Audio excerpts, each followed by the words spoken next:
ഒരു ടേസ്റ്റ് മേഖല ചേർത്തിട്ടില്ല, പ്രകൃതിദത്തമായ ഉൽപ്പന്നം അല്ലെ, ടെക്നോളജി ഉപയോഗിച്ചുണ്ടാക്കിയ ഉൽപ്പന്നം വെജിറ്റേറിയൻ ബൈറ്റ്സ്. ഇതിന്റെ പ്രത്യേകത എന്താണ്? ഹൈ പ്രോട്ടീൻ അല്ലെ, പ്രോട്ടീൻ ധാരാളമുള്ള ഉൽപ്പന്നം, ഹൈ പ്രോട്ടീൻ ആണ്. പിന്നെ എന്താണ്? ഫൈബർ, പ്രോട്ടീനും ഫൈബറും ധാരാളം ഉൽപ്പന്നം അല്ലെ. ശരീരത്തിൽ ആദ്യമായ യാതൊരു സ്ഥാനമില്ല. ഇത് കൊളസ്ട്രോൾ ഉണ്ടാക്കില്ല അല്ലെ, മാറ്റില്ല, ധൈര്യമായിട്ട് കഴിക്കാൻ പറ്റുന്ന ഉൽപ്പന്നം, ശരീരത്തിൽ യാതൊരുവിധ ആരോഗ്യത്തിനും ഉണ്ടാക്കാത്ത ഉൽപ്പന്നം വെജിറ്റേറിയൻ ബൈറ്റ്സ്. ഇങ്ങനെ ഉൽപ്പന്നം വേറെ കിട്ടും. വളരെ നിസ്സാരമാണ്. കഴിഞ്ഞ ദിവസം കോട്ടയത്ത് മീറ്റിംഗ് നടന്നപ്പോൾ അവിടെ നമ്മുടെ ചാഹസ് കുട്ടോട്ടിന്റെ ചാഹസ് സാർ ഒരു പ്രൊഡക്റ്റ് കാണിച്ചു. അതില്ല, വെജിറ്റേറിയൻ ബിരിയാണി, വെജ് ബിരിയാണി. ഇവിടെ ആരും വെജ് പോലും ഇല്ല. ആരാ ഉപയോഗിക്കുന്നത് വെജ് ബിരിയാണി? നമ്മുടെ ബിരിയാണി അത്ര ഉപയോഗിക്കുന്നുണ്ട്. കഷ്ടിച്ച് 3-4 പേര്. സാധാരണ മക്കൾ ബിരിയാണി കഴിക്കുമ്പോൾ നമ്മൾ പറയും വല്ലപ്പോഴും കഴിക്കാൻ, എന്നും കഴിക്കരുത്. എന്താണ് പറയാൻ കാരണം? കഴിക്കുന്ന ഓരോരുത്തർക്കും പറയാം, മാർക്കറ്റിൽ നമ്മൾ വാങ്ങുന്ന, കടയിൽ പോയി വാങ്ങുന്ന ബിരിയാണി ശരീരത്തിന് ഹാനികരമാണ് അല്ലേ, എല്ലാവർക്കും. അതുകൊണ്ട് നമ്മൾ എപ്പോഴും ഒന്നും കഴിക്കുന്നത്, വല്ലപ്പോഴും കഴിച്ചു. പക്ഷേ നമ്മുടെ വെജിറ്റേറിയൻ ബിരിയാണി നിങ്ങൾക്ക് ദിവസവും കഴിക്കാം. എന്താ കാരണം? അതിനകത്ത് ഹൈ പ്രോട്ടീൻ ഉണ്ട്, ഫൈബർ ഉണ്ട്. രണ്ടുമുള്ള ഒരു പ്രൊഡക്റ്റ്. നമ്മുടെ ശരീരത്തിന് അത്യന്താപേക്ഷിതമായ 2 പോഷകങ്ങളുള്ള ഒരു പ്രൊഡക്റ്റാണ് ബിരിയാണി. വെജിറ്റേറിയൻ ഉണ്ടാക്കാനോ എത്ര ഈസിയാണ്, ഈസി ടു കുക്ക് അല്ലേ, വളരെ സിമ്പിൾ പ്രോസസ്. എന്താണ്? ആ പാക്കറ്റ് പൊട്ടിച്ച് കുക്കറിലേക്ക് ഇടുക, അതിനകത്ത് കുറച്ച് വെള്ളം ഒഴിക്കുക, ഗ്യാസിൽ വെച്ചിട്ട് 5 വിസിൽ വിടുക, കയറുന്നു. ആ വിസിൽ പോയി കഴിയുമ്പോൾ എടുത്ത് കഴിക്കുക. എത്ര സിമ്പിൾ. അതിന്റെ ചിക്കൻ ചേർക്കേണ്ട, ഒന്നും ചേർക്കേണ്ട, അങ്ങനെ കഴിക്കുക. Easy to cook. പക്ഷെ കിട്ടുന്നതോ ഹൈ പ്രോട്ടീൻ അല്ലേ. ഇങ്ങനെയുള്ള പ്രൊഡക്റ്റുകളൊക്കെ നമ്മുടെ ഇഷ്ടംപോലെ ഉണ്ട്. അപ്പൊ 6 ബേസിക് അപ്പൊ ഞാൻ പറയുന്നതാണ്, ഏതൊരാൾക്കും കൊടുക്കാൻ പറ്റുന്ന ഉൽപ്പന്നങ്ങളാണ് നമ്മുടെ ഉള്ളത് അല്ലെ. ഇഷ്ടംപോലെ പ്രൊഡക്റ്റുകളുണ്ട് നമുക്ക്. അപ്പൊ ഈ പ്രൊഡക്റ്റ് നമ്മൾ എന്ത് ചെയ്യണം? ഹാർഡ് വർക്ക് ചെയ്യണം. ഇനി അടുത്തതാണ് 8 core steps.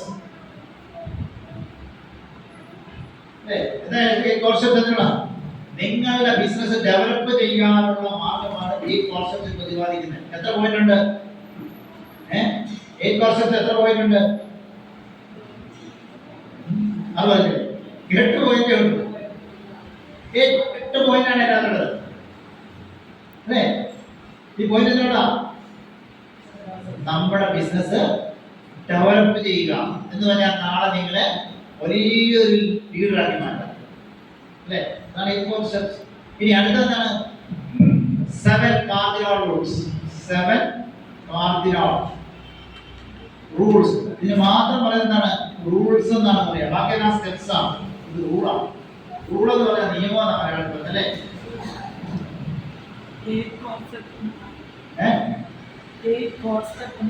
പറയണോ?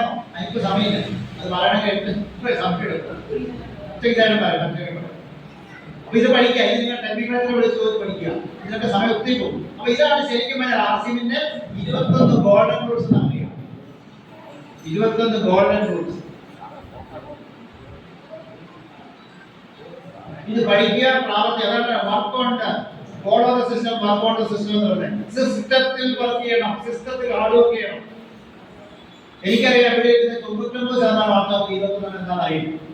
എന്നിട്ട് നമ്മുടെ ആർസിമിൽ എവിടെയൊക്കെയോ എത്തി. ചില സ്റ്റാറായിട്ട് റോയൽറ്റി ആയി അല്ലേ. ചില ആൾക്കാര് സ്റ്റാർ ബ്രാൻഡ് വരെ എത്തിയിട്ടുണ്ട്. എല്ലാം അറിയാതെ വെച്ച് കഴിഞ്ഞാൽ ഇതൊന്നും അറിഞ്ഞില്ലെങ്കിൽ ആർക്കും തരും, പൈസ ഇട്ട് തരും. പക്ഷെ നമ്മുടെ ബിസിനസ് വളരണമെങ്കിൽ അല്ലെ, നശിച്ചു പോകാതിരിക്കണമെങ്കിൽ 21 ഗോൾഡൻ റൂൾസ്. അതുകൊണ്ടാണ് ആർസിമിന്റെ ഡയമണ്ട് ഒരു മാസം 50 ലക്ഷത്തിന് മുകളിൽ വരുമാനം വാങ്ങുന്ന ആൾ പറഞ്ഞു എല്ലാ മതങ്ങൾക്കും അവരുടേതായ വിശുദ്ധ ഗ്രന്ഥങ്ങളുണ്ട്. ആ വിശുദ്ധങ്ങൾ എല്ലാവരും വായിക്കും, പഠിക്കും, മനസ്സിലാക്കും. പക്ഷേ ആർസിമിന്റെ വിശുദ്ധ ഗ്രന്ഥത്തിലുള്ള കാര്യങ്ങളായത് ഇതാരും പഠിക്കുന്നില്ല, മനസ്സിലാക്കുന്നില്ല. പറയണം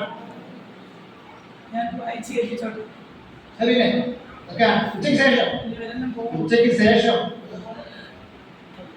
ശേഷമുള്ളതൊക്കെ ബേസിക്കായിട്ട് ആദ്യം പഠിക്കുക. ഇത്രയും കാര്യങ്ങൾ പഠിക്കുക വളരെ പ്രധാനപ്പെട്ടതാണ്. ഇത് ഗോൾഡൻ റൂൾസാണ്. ഇത് ആരാണോ പ്രാവർത്തികമാക്കുന്നത്, അതിൽ ആരാണോ ഹാർഡ് വർക്ക് ചെയ്യുന്നത്, അവരുടെ ജീവിതം സന്തോഷകരമായിട്ട് മാറും. Hard work. ഇനി ഹാർഡ് വർക്ക് മാത്രം പോരാ, നമുക്ക് മൂന്നാമത്തെ എന്താണ്, ചില കാര്യങ്ങൾ നമ്മൾ സാക്രിഫൈസ് ചെയ്യാൻ തയ്യാറാണ്, ത്യജിക്കാൻ തയ്യാറാണ്. ജീവിത വിജയത്തിൽ വലിയ വലിയ ലെവലുകളിലേക്ക് എത്തുമ്പോൾ പല കാര്യങ്ങളും അല്ലേ, ചില ആൾക്കാർ നമ്മുടെ ജോലി കിട്ടാത്ത അവര് ഗൾഫിൽ പോകുന്നുണ്ട്. ഗൾഫിൽ പോകുമ്പോൾ അതെന്താ ത്യജിക്കുന്നത്? അവരുടെ ഫാമിലിയിലേക്ക് തിരിച്ചു പോകുന്നു. എന്തിനു വേണ്ടിയാ? ജീവിതം രക്ഷപ്പെടുത്താൻ വേണ്ടി പോകുന്ന ആണല്ലോ അല്ലേ. കുറെ കാര്യങ്ങൾ നമുക്ക് ജീവിതത്തിൽ വിജയിക്കണമെങ്കിൽ പല കാര്യങ്ങളും വേണ്ടാത്ത വേണ്ടി വരും അല്ലേ. ഇവിടെ തന്നെയാണ് എന്തിനാണോ നിങ്ങൾ പ്രയോറിറ്റി കൊടുക്കുന്നത്, എന്താണോ നിങ്ങൾ ഫോക്കസ് ചെയ്യുന്നത്, ഫോക്കസ് ചെയ്യുന്നത് വളരും, അല്ലാത്തത് ഫോക്കസ് ചെയ്യണം അല്ലേ. ആർസിനാണ് നിങ്ങൾ ഫോക്കസ് കൊടുക്കുന്നതെങ്കിൽ മറ്റെല്ലാത്തിനും നിങ്ങൾ ത്യജിക്കാൻ തയ്യാറാണ്. ഇത് ഏറ്റവും നല്ല എക്സാമ്പിൾ പറഞ്ഞാൽ ആർസിന്റെ ഡയമണ്ട് സാർ. അദ്ദേഹം പറഞ്ഞു, ഞാൻ ആർസിന് 2000 വന്ന സമയത്ത് എന്റെ ഒറ്റ ലക്ഷ്യമുണ്ടായിരുന്നു, ആർസിനിൽ കൂടി വലിയൊരു ലീഡറായിട്ട് മാറണം. കാരണം എന്റെ അക്കൗണ്ട് ഇഷ്ടംപോലെ പൈസ, ഞാൻ കേബിൾ ഓപ്പറേറ്റർ ആയിരുന്നു, കാര്യങ്ങൾ വരുമാനമൊന്നും ഇല്ല. അങ്ങനെ സമയത്താണ് അദ്ദേഹം ആർസിലേക്ക് വന്നു. ആർസിയിൽ അദ്ദേഹത്തിന്റെ ജോലി എന്താണ്, ഇതുപോലെ ആൾക്കാർ ക്ലാസ് എടുക്കാൻ പോവാം. ഒരു ദിവസം അദ്ദേഹം ക്ലാസ് എടുക്കാൻ പോവാണ്. അപ്പോഴാണ് 4 ദിവസത്തെ പ്ലാനിങ്, 4 ദിവസത്തേക്കാണ് പോവാ. ഒരു അദ്ദേഹം രാജസ്ഥാനിൽ, അദ്ദേഹം ഹരിയാനക്കാരനാണ്. ഹരിയാനയിൽ വേറെ സ്റ്റേറ്റിൽ ക്ലാസ് എടുക്കാൻ പോവാണ്. വീട്ടിൽ പറഞ്ഞിട്ട് ഞാൻ 4 ദിവസം കഴിഞ്ഞ് വരുത്തുള്ളൂ. ഇങ്ങനെ പോയി കുറച്ച് കഴിഞ്ഞപ്പോഴാണ് വീട്ടിൽ കോൾ വരുന്നത്, വൈഫിന്റെ കോൾ വരുന്നു. വിളിച്ചിട്ട് പറഞ്ഞു, നാളത്തെ കാര്യം മറക്കരുത്, നാളത്തെ കാര്യം മറക്കരുത്. അപ്പൊ അദ്ദേഹം പെട്ടെന്ന് ഓർമ്മയില്ല, കാരണം അദ്ദേഹത്തിന്റെ തലച്ചോറിന് ആകെ ഒറ്റ കാര്യമുണ്ടായിരുന്നു, ആശയം മാത്രമല്ല. അതുകൊണ്ട് മറന്നു. അപ്പൊ അദ്ദേഹം എന്താ കാര്യം പറ, ഇത്ര പെട്ടെന്ന് മറന്നുപോയോ, ഇത്ര പെട്ടെന്ന് മറന്നുപോയോ, ഈ കാര്യം പറ. അപ്പോഴാണ് പറഞ്ഞത്, നാളെ നമ്മുടെ വിവാഹ വാർഷികമാണ്, നാളെ നമുക്ക് ആഘോഷിക്കണം. അദ്ദേഹം പറഞ്ഞു, ഞാൻ 4 ദിവസം യാത്രയ്ക്കുമാണ്, അതുകൊണ്ട് എന്നെ പ്രതീക്ഷിക്കേണ്ട. അത് മാത്രമല്ല, അടുത്ത 4 വർഷത്തേക്ക് നമുക്ക് വിവാഹ വാർഷികം ആഘോഷം ഉണ്ടാകത്തില്ല. ഇങ്ങനെ പറഞ്ഞാൽ ഭാര്യയുടെ റെസ്പോൺസ് എങ്ങനെയായിരിക്കും? ഇനി വഴിക്ക് പക്ഷെ അദ്ദേഹം കൂട്ടത്തിൽ പറഞ്ഞു, 4 വർഷം കഴിഞ്ഞാൽ 5-ാമത്തെ വർഷം വരും. 5-ാമത്തെ വർഷം നമ്മള് ഗോവയിലെ ഏറ്റവും നല്ല റിസോർട്ടായിരിക്കും നമ്മുടെ വിവാഹ വാർഷികം ആഘോഷിക്കാൻ പോകുന്ന പറഞ്ഞിട്ടാണ് പോയത്. എന്നിട്ട് അദ്ദേഹം പോയി അടുത്ത 4 വർഷത്തേക്ക് ഓരോ ആഘോഷത്തിലായിരുന്നു. പക്ഷെ അദ്ദേഹം വാക്ക് പാലിച്ചു. 5-ാമത്തെ വർഷം അദ്ദേഹം വൈഫിനെ വിളിച്ചുകൊണ്ട് ഗോവയിലെ ഏറ്റവും നല്ല റിസോർട്ടിൽ പോയിട്ട് ഏറ്റവും അതുവരെ ആഘോഷിക്കാത്ത വിധത്തിൽ വിവാഹ വാർഷികം നടത്തിയിട്ടുണ്ട്. അദ്ദേഹം പറഞ്ഞു, ഞാൻ അങ്ങനെ പോയാൽ തിരിക്കാൻ തയ്യാറാണ്. 4 വർഷം തിരിച്ചപ്പോൾ 5-ാമത്തെ വർഷം ആ സമയത്ത് അദ്ദേഹം വലിയ ലീഡറായി, ഇഷ്ടം പോലെ പണമായി. സാക്രിഫൈസ് ചെയ്യണം. ഇവിടെയും നമ്മൾ ചില കാര്യങ്ങൾ ചെയ്യണം അല്ലേ. ആർസിന്റെ മീറ്റിംഗ് വെക്കുമ്പോൾ തൊട്ടടുത്ത വീട്ടിൽ കല്യാണം ഉണ്ടെങ്കിൽ മീറ്റിംഗിന് പ്രാധാന്യമില്ല, നമുക്ക് ഏത് പ്രാധാന്യം കൊടുക്കും? നമ്മുടെ ഇതിന്റെ കല്യാണം കാണിക്കുന്നതാണ് ഒരു ഗ്രഹരം.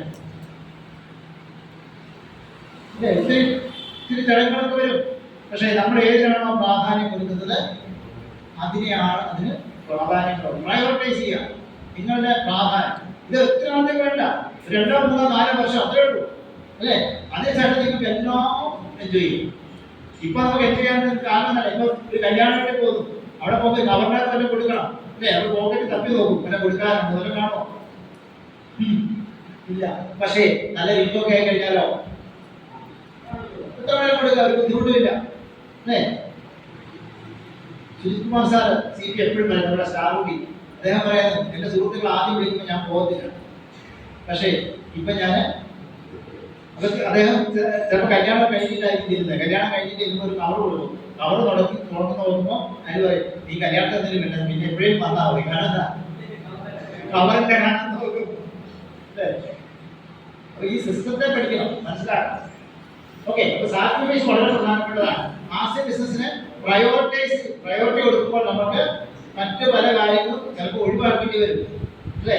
പലപ്പോഴും നിങ്ങളുടെ യാത്രകൾ നിങ്ങൾക്ക് ഉറക്കം നഷ്ടപ്പെട്ടേക്കാം അല്ലെ. പല കാര്യങ്ങളും നിങ്ങൾക്ക് ആസ് എ ബിസിനസ് ചെയ്യുമ്പോൾ നഷ്ടപ്പെട്ടേക്കാം. ഇപ്പൊ സാക്രിഫൈസിന് അല്പമെങ്കിലും തയ്യാറാക്കാം. ഇനി 4-ാമത്തെ എന്താണ്? ഏറ്റവും പ്രധാനപ്പെട്ടതാണ്, ആസ് എ ബിസിനസ് തുടങ്ങുമ്പോൾ നിങ്ങൾക്ക്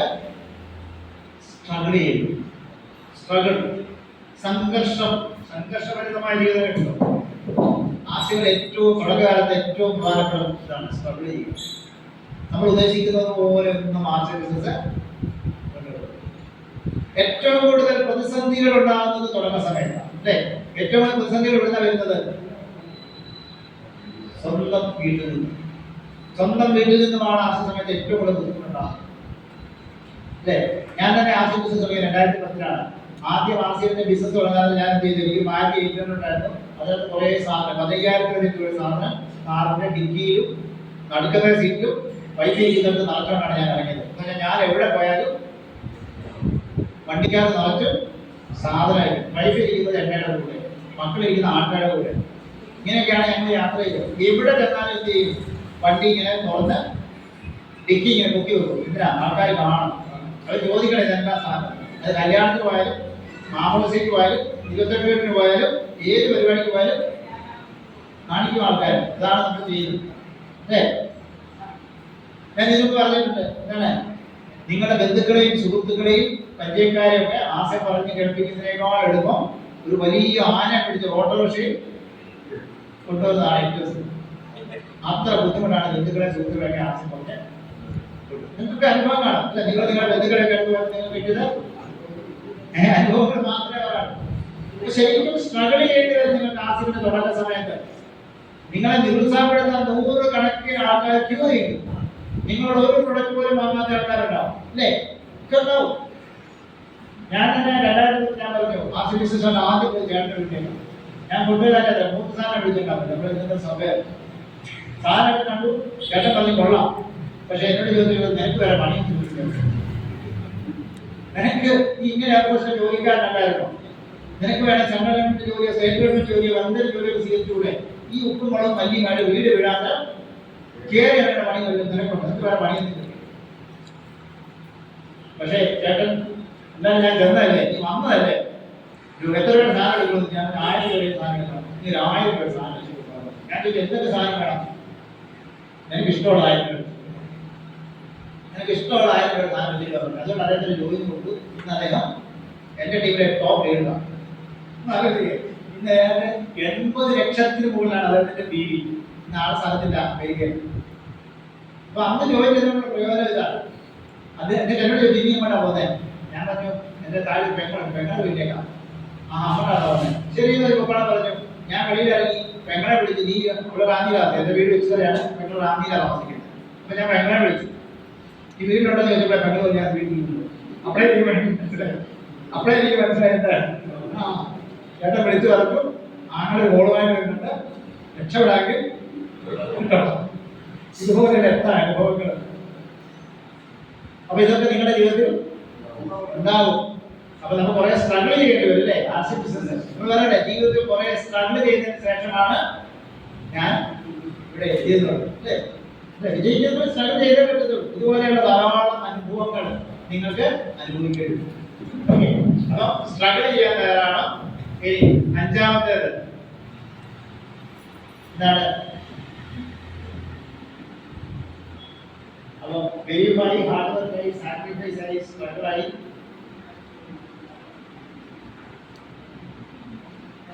ഇനി ഏറ്റവും പ്രധാനപ്പെട്ടതാണ് പേഷ്യൻസ്, ക്ഷമ, സഹനം അല്ലേ? ക്ഷമയോടുകൂടി കാത്തിരിക്കാൻ നിങ്ങൾക്ക് ആശയങ്ങൾ ഒരിക്കലും വിജയിക്കാൻ പറ്റും. ക്ഷമയുണ്ടാവണം. അത് പ്രകൃതി നിയമമാണ് അല്ലെ? നിങ്ങളൊരു ചെറിയ വിത്ത്, ഒരു ചക്കക്കുരുവോ മാങ്ങാടിയോ, പല ആൾക്കാരും RCMൽ വന്നിട്ട് എന്നോട് പറയാൻ സാറേ ഞാൻ ആർട്സ് നിർത്തുക. ഞാൻ എന്താ കാരണം? ഞാൻ 5-6 പേരെ എന്റെ വീട്ടുകാരെ ചോദിച്ചു, അവരാരും 100 രൂപയുടെ സാധനം വാങ്ങുന്നില്ല. അതുകൊണ്ട് ഈ പണി എന്നെ കൊണ്ടും അല്ലെ? വീട്ടുകാർ വാങ്ങാതുകൊണ്ട് എനിക്ക് കഴിയില്ല എന്ന് കരുതുന്ന ആൾക്കാരാണ് അല്ലെ? അപ്പൊ അവരല്ല. എന്റെ കുടുംബത്തിൽ ഒരാൾ പോലും ഇതുവരെ ബിഗിനർ അച്ചീവർ ആയിട്ടില്ല. എന്റെ കുടുംബത്തിൽ ഇന്ന് വരെ ഒരാൾ പോലും മാസത്തിൽ ബിഗിനർ അച്ചീവർ ആയിട്ടില്ല. പക്ഷെ എന്റെ ടീമിൽ 2 എമറാൾഡുമാരുണ്ട് അല്ലെ? 2 എമറാൾഡുമാരുടെ പ്രതിമാസ വരുമാനം 1 ലക്ഷത്തിന് മുകളിൽ. എന്റെ കുടുംബത്തിലുള്ള 2 എമറാൾഡുമാർ എന്റെ ടീമിൽ 1 ലക്ഷത്തിന് മുകളിൽ വരുമാനം വാങ്ങുമ്പോഴും ഇന്നും എന്റെ വീട്ടിലുള്ള ഒരാൾ പോലും ആർട്സ് ബിസിനസ്സിൽ വരാൻ. എന്റെ ടീമിൽ 1 ഡസനിലധികം ടെക്നിക്കൽ അച്ചീവേഴ്സ് ഉണ്ട്. 1 ഡസനിലധികം ടെക്നിക്കൽ അച്ചീവേഴ്സ്. അവരുടെ പ്രതിമാസ വരുമാനം 60,000-ന് മുകളിലാണ്. ഇത്രയും ആൾക്കാർ എന്റെ ടീമിലാണെന്ന് അറിയാം. എന്നിട്ടും എൻ്റെ വീട്ടിൽ ആരും ബിസിനസ് ചെയ്യാൻ തയ്യാറാണ്. എൻ്റെ ടീമിൽ ഏകദേശം 100-ലധികം സ്റ്റാർട്ടപ്പ് കോച്ചുകൾ. അവരുടെ പ്രതിമാസ വരുമാനം എത്രയാണ്? 20,000-ന് മുകളിലാണ്. ഇത്രയും ആൾക്കാരുണ്ടായിട്ടും എൻ്റെ സുഹൃത്തുക്കളായിട്ടുള്ള ആരും ആർസിൽ ഒരു ബിഗിനർ പോലുമായിട്ട്. അപ്പൊ എൻ്റെ ടീമിൽ വന്നവരെല്ലാം എനിക്ക് അപരിചിതരായിരുന്ന സമയത്ത് അല്ലേ, ഒരു സമയത്ത് എനിക്ക് അപരിചിതരായിരുന്ന ആൾക്കാരെ ആർസിൽ കൂടി വലിയ വലിയ ഇൻകം വാങ്ങിയെടുക്കുന്നു.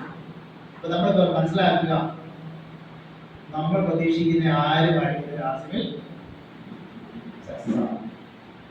അല്ലേ. എനിക്ക് വിനോദാനം എന്തെങ്കിലും പരിചയം ഉണ്ടായിരുന്നു, ഫിസിക്കലി ശരി എന്തെങ്കിലും പരിചയം ഉണ്ടായിരുന്നു, സാറിന് എനിക്ക് പറയണം. എനിക്ക് ആരെ പറ്റിയിട്ടുള്ള ഒരു മനുഷ്യനെ പോലും എനിക്ക് പരിചയമില്ല അല്ലേ. പക്ഷേ നിങ്ങളൊക്കെ ആർസിൽ വന്നതുകൊണ്ട് ഞാൻ ഇതിവിടെ ആരായി? സാറുമാരായി. എൻ്റെ വീട്ടിൽ എൻ്റെ ചേട്ടൻ്റെ ആർസി മെമ്പറാണ്, എൻ്റെ പെങ്ങന്മാർ 2 പേര് ആർസി മെമ്പേഴ്സാണ്, എൻ്റെ അനിയൻ ആർസി മെമ്പറാണ്, എൻ്റെ കുറേ പേര് ആൾക്കാരൊക്കെ ആർസി മെമ്പേഴ്സാണ്. പക്ഷെ അവരെ കൊണ്ട് എനിക്കൊരു പ്രയോജനമില്ല. അവർക്ക് ആർസിനെ കൊണ്ടും അതുകൊണ്ട് നമ്മൾ അപ്പൊ ഇങ്ങനെയുള്ള ആൾക്കാർ നമ്മളുടെ പ്രതീക്ഷ വലുതാണ്. പക്ഷെ അവരൊന്നും ചെയ്യുന്നില്ല എന്ന് മനസ്സിലാക്കി ക്ഷമയോടെ കാത്തിരിക്കാൻ അല്ലേ. നിങ്ങളുടെ ടീം വേറെ ആൾക്കാർ വരും, അവരൊക്കെ ഈ ഏറ്റെടുക്കുന്നത് ക്ഷമയോടുകൂടി നമ്മൾ എന്ത് ചെയ്യണം. അപ്പൊ പേഷ്യൻസ് വളരെ പ്രധാനപ്പെട്ടതാണ്. ഇനി അടുത്ത എന്താണ്?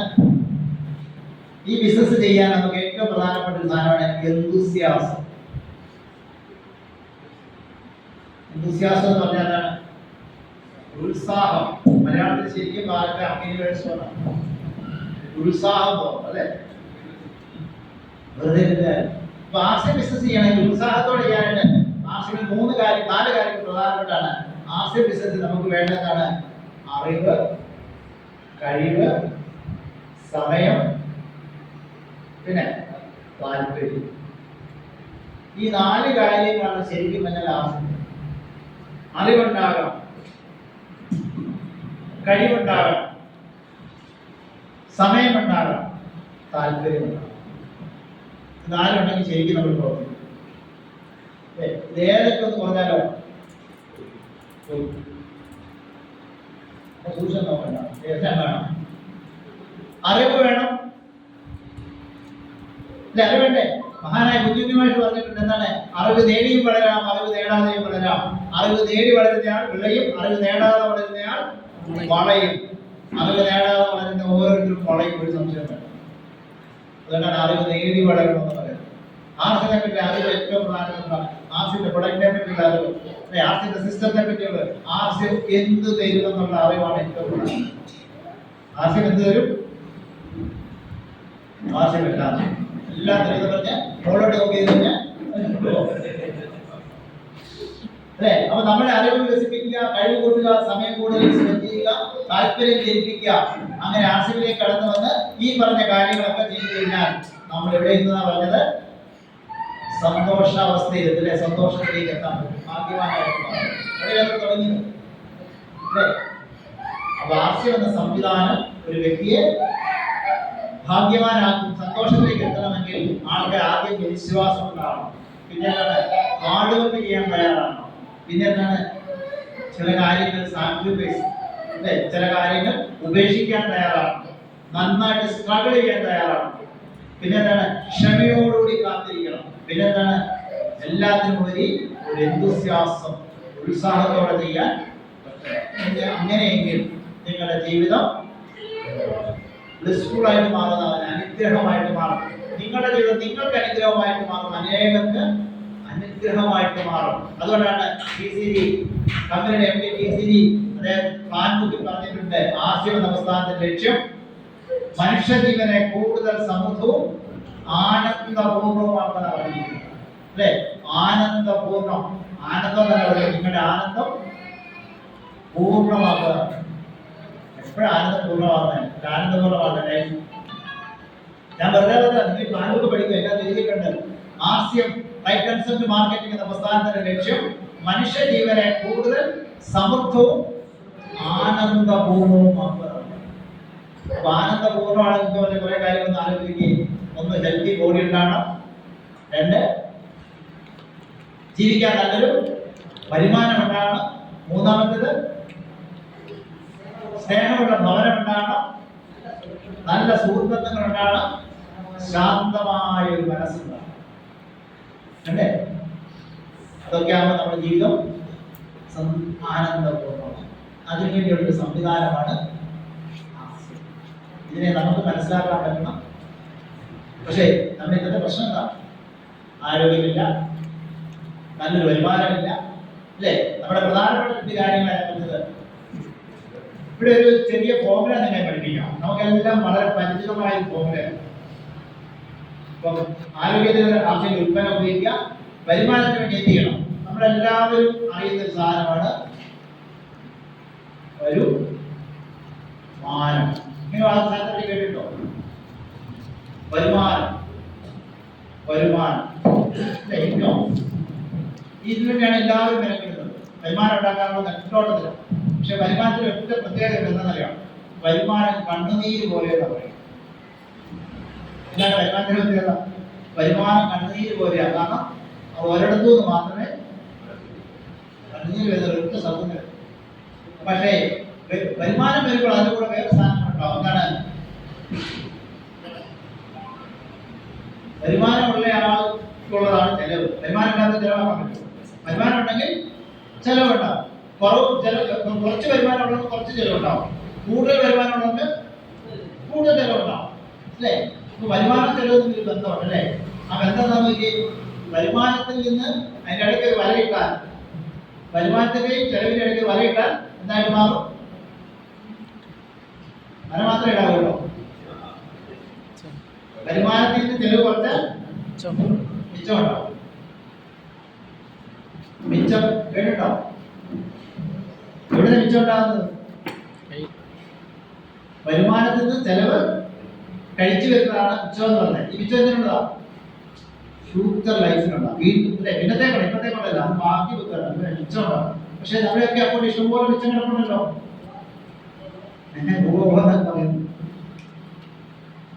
അധ്വാനിക്കാനായിട്ടാണോ? ജോലി ചെയ്യാനായിട്ടാണോ? കഷ്ടപ്പെടാനായിട്ടാണോ? ആൾക്കാരെ പറ്റിക്കാനായിട്ടാണോ? റേഷൻകടയിൽ പോകാനായിട്ടാണോ? സപ്ലൈകോയിൽ പോകാനായിട്ടാണോ? എല്ലായിടത്തും നമ്മൾ പോകുന്നുണ്ട്. അല്ലെ? എവിടെയെങ്കിലും രണ്ട് കടിക്ക് 5 രൂപ എന്ന് എഴുതി വെച്ചാൽ അവിടെ ചാടിക്ക് എന്തിനാ? എവിടെ സാധനം വില കുറച്ച് കിട്ടുമെന്ന് പറഞ്ഞാൽ നമ്മള് കോട്ടയത്തൊക്കെ വന്നു നോക്കിയുള്ളൂ. ഹോൾസെയിൽ പ്രൈസ് വില കിട്ടുമെന്ന് പറഞ്ഞാൽ അന്ന് കോട്ടയത്ത് റോഡൊക്കെ ബ്ലോക്കാവും. കാരണം എല്ലാവരും എന്ത് ചെയ്യും? ഇപ്പൊ ലുലുമാൾ വന്നിട്ട് അവിടത്തേക്ക് ഓഫർ ഉണ്ട്, ആ വഴിക്കൊക്കെ പോകാൻ പറ്റില്ല. കാരണം അവിടെ നിന്ന് ബ്ലോക്ക്. അല്ലേ? ഫ്രീ നെറ്റ് വെച്ചില്ല പിന്നെ. അല്ലേ? അപ്പൊ ഇവിടുത്തെ പ്രശ്നം നോക്കൂ. വരുമാനം കണ്ണുനീര് പോലെയും ചിലവിന്റെ പ്രത്യേകത അറിയാം, വിയർപ്പ് പോലെ അറിയാം. വിയർപ്പിന്റെ പ്രത്യേകത എല്ലായിടത്തും എവിടുന്നൊക്കെ വരുന്ന അറിയത്തില്ല. എന്ന് പറയാൻ ചെലവെന്ന് പറഞ്ഞ സാധനം എവിടുന്നൊക്കെ വരും നമുക്കാകും പറയാൻ പറ്റത്തില്ല. ചെലവ് നമ്മൾ സന്തോഷിക്കും. ഇത്ര രൂപ നമ്മളായിരിക്കും എന്തെങ്കിലും അത്യാവശ്യം വരും. അല്ലേ? അപ്പൊ വരവും ചെലവും ഇപ്പൊ നമ്മുടെയൊക്കെ വലിയ പ്രശ്നമാണ്. നമ്മുടെ ഈ കാര്യമായിട്ട് മിച്ചമൊന്നും ഇല്ലാന്നുള്ളത്. അല്ലെ? അപ്പൊ നമുക്കിത് ടെൻഷൻ തരുകയാണ്. ഇതൊന്നും ഇല്ലല്ലോ, ഇതിന് അത്യാവശ്യം വന്നാൽ, ആശുപത്രി കേസ് വന്നാൽ, അല്ലെ, മക്കളുടെ പ്രത്യേക വിദ്യാഭ്യാസത്തിന്റെ പ്രശ്നം വന്നാൽ, അല്ലെ, ഇങ്ങനെയൊക്കെ വരുമ്പോൾ എന്ത് ചെയ്യും? നമ്മൾ സാധാരണ 2 കാര്യങ്ങൾ ചെയ്യുക. ഒന്നാമത്തെ എന്താണ്? ചിലവ് കുറയ്ക്കാൻ ശ്രമിക്കും. ചിലവ് കുറയ്ക്കാന്ന് പറഞ്ഞാൽ എന്താണ്? കുറച്ച് സൗകര്യങ്ങൾ ഒഴിവാക്കുക. അല്ലെ? ചെലവ് ചുരുക്കാൻ നമ്മൾ കുറെ സൗകര്യങ്ങൾ ഒഴിവാക്കുക. സപ്ലൈകോയിൽ പോകുന്നത് എന്തിനാണ്? ചെലവ് കുറയ്ക്കാൻ വേണ്ടിയാണ്. കാരണം നമ്മളൊക്കെ പറയും സപ്ലൈകോയിൽ സാധനം കൊള്ളത്തില്ല, റേഷൻകടയിൽ സാധനമൊന്നും കൊള്ളത്തില്ല പല പ്രാവശ്യം പറയും. പക്ഷെ എങ്ങോട്ട് പോകും? കാർഡ് എടുത്തിട്ട് അങ്ങോട്ടേ പോകും. സപ്ലൈകോയിൽ എവിടെയാ ചെലവ് കുറയാൻ മാർഗമുണ്ട് അവിടെ എല്ലാം നമ്മൾ പോകും. ഒരു സംശയം വേണ്ട. ശരിയാണല്ലോ? ചെലവ് കുറയ്ക്കാൻ നമ്മൾ ആഗ്രഹിക്കുന്നുണ്ട്. ഇതിന്റെ കാരണം എന്താ? നമ്മുടെ കാരണന്മാർ നമ്മളോട് പറഞ്ഞു തന്നിട്ടുണ്ട്. എന്താണ്? ചെലവ് ചുരുക്കി ജീവിക്കണം. ഇത് പറയാൻ തരാം, വർഷങ്ങളായിട്ട് പറഞ്ഞു തരും. ചെലവ് ചുരുക്കി ജീവിക്കണം. കാരണന്മാരെ വിശ്വാസം ഉള്ളതുകൊണ്ട് നമ്മൾ എന്ത് ചെയ്യും? അത് തന്നെ. വിശ്വാസം ഉണ്ടോ? ചെലവ് ചുരുക്കുന്നു, മുണ്ടൊക്കെ മുറിക്കുന്നതെന്ന് പറഞ്ഞാൽ നമ്മൾ ചെയ്യും. അല്ലെങ്കിൽ ഇന്ന് വരെ നിങ്ങൾ കേട്ടിട്ടുണ്ടോ ഏതെങ്കിലും ഭാര്യ ഭർത്താവിനോട് പറഞ്ഞിട്ടുണ്ടോ നിങ്ങൾ ചെലവ് കുറവാണ് കൂട്ടാൻ പറയും? ഏതെങ്കിലും ഭർത്താവ് ഭാര്യ പറഞ്ഞിട്ടുണ്ടോ നിന്റെ ചെലവ് കുറച്ച് കുറവായിട്ട് ഈ മാസം വരെ കുറച്ച് കൂട്ടിക്കളാം പറയോ? നീ മക്കളോട് ആരെയും പറഞ്ഞിട്ടുണ്ടോ? മക്കളെ വിളിച്ചിട്ട് പറഞ്ഞിട്ടുണ്ടോ മക്കളെ നിങ്ങളുടെ ചെലവ് ഞാൻ ഉദ്ദേശിച്ചത് വരുന്നില്ല, ഈ മാസം വരെ ചെലവ് കൂട്ടാൻ പറയോ? എന്താ പറയാത്തത്? നമ്മൾ ആഗ്രഹിക്കുന്ന എപ്പോഴും ചെലവ് കുറഞ്ഞ് അല്ലെ, ചെലവ് കുറഞ്ഞ വീട് ഇതൊക്കെ കണ്ടേ, ചെലവ് കുറഞ്ഞ് എന്ത് ചെയ്യാൻ നമുക്ക് ചെയ്യും? ചെലവ് കുറയ്ക്കാന്നുള്ളത് കാരണം നമ്മൾ പാമ്പന്മാർ പറഞ്ഞ ഏറ്റവും പ്രധാനപ്പെട്ട സെന്റൻസ് ആണ് ചെലവ് ചുരുക്കുകയും. ഇനി ചെലവ് ചുരുക്കാൻ താല്പര്യമില്ലാത്തവർ എന്ത് ചെയ്യും? രണ്ടാമത്തെ പണിയിലേക്ക് അതാണ് കടം വാങ്ങും. കടം വാങ്ങുന്ന നല്ല സുഖമുള്ള ഏർപ്പാടാണ്. കാരണം എന്താണ്? കടം വാങ്ങിക്കാൻ അങ്ങനെ കടം കൊടുക്കുന്നതാണ് ബുദ്ധിമുട്ട് അല്ലേ? കടം വാങ്ങുന്ന പൈസ തിരിച്ചു ചോദിക്കുന്നതിനേക്കാൾ വലിയ യാതന ലോകത്തിലുണ്ടാവും. കടം വാങ്ങി 10,000 ചോദിച്ചോനെ ഞാൻ അങ്ങോട്ട് തരത്തില്ല അല്ലേ? എന്നോട് എപ്പോഴെപ്പോഴും ചോദിക്കേണ്ട ആവശ്യമില്ല. ഞാൻ അങ്ങോട്ട് തരുമോ? ഒരു വർഷം കഴിഞ്ഞാൽ ഇത് തന്നെ പറയും, ഞാൻ അങ്ങോട്ട് തരത്തില്ല. കടം ഇസിക്കലും അപകടമാണ്. കടം കൊടുത്തു കഴിഞ്ഞാൽ പൈസ മാത്രമല്ല പോകുന്നത്, ബന്ധങ്ങളും. കാരണം എന്താ? പൈസ തരാതിരിക്കാൻ വേണ്ടി നിങ്ങളുമായിട്ട് വഴക്കണം. വഴക്കടായിട്ട് മിണ്ടത്തില്ല പൈസ കിട്ടും.